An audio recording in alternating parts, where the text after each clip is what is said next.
Hey, this is the IELTS tips from A to Z with Stanislav Boyko. Let me tell you about idioms in IELTS speaking. Can idioms increase the score? Well, yes, if they are used relevantly and not too often. A lot of my students ask me how many idioms should be used on the speaking test? And I tell them not to use many of them, just one idiom in each speaking part. Well, maximum 2 idioms in each speaking part, that can be enough. But some candidates think differently. They suppose that if they use a lot of idioms in speaking, they will get an incredibly high score. Well, that is not true. First of all, when people think too much about idioms, their fluency is affected. They start speaking slowly with pauses. Secondly, even native speakers use idioms rarely. So it's not natural to say idioms in every single answer. Now I'd like to show you some idioms that can help you if you use them seldom, of course. The first one, to go with the flow. Well, that idiom means to have a relaxed attitude towards something.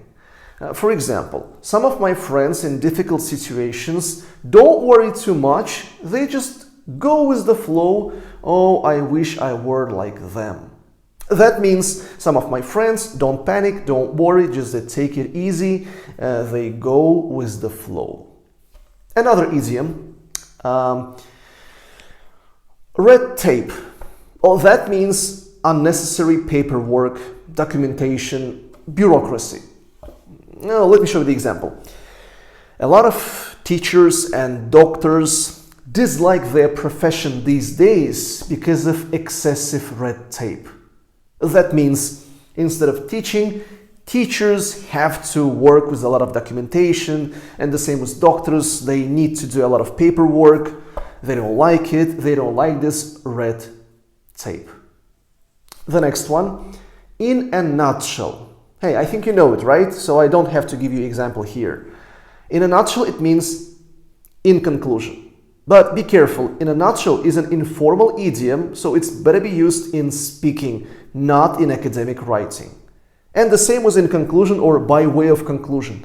Telling by way of conclusion on the speaking test may sound unnatural, so try to know the difference. Write by way of conclusion, say in a nutshell if you want to end your speech. So use idioms properly. Take your index finger and hit the like under this video.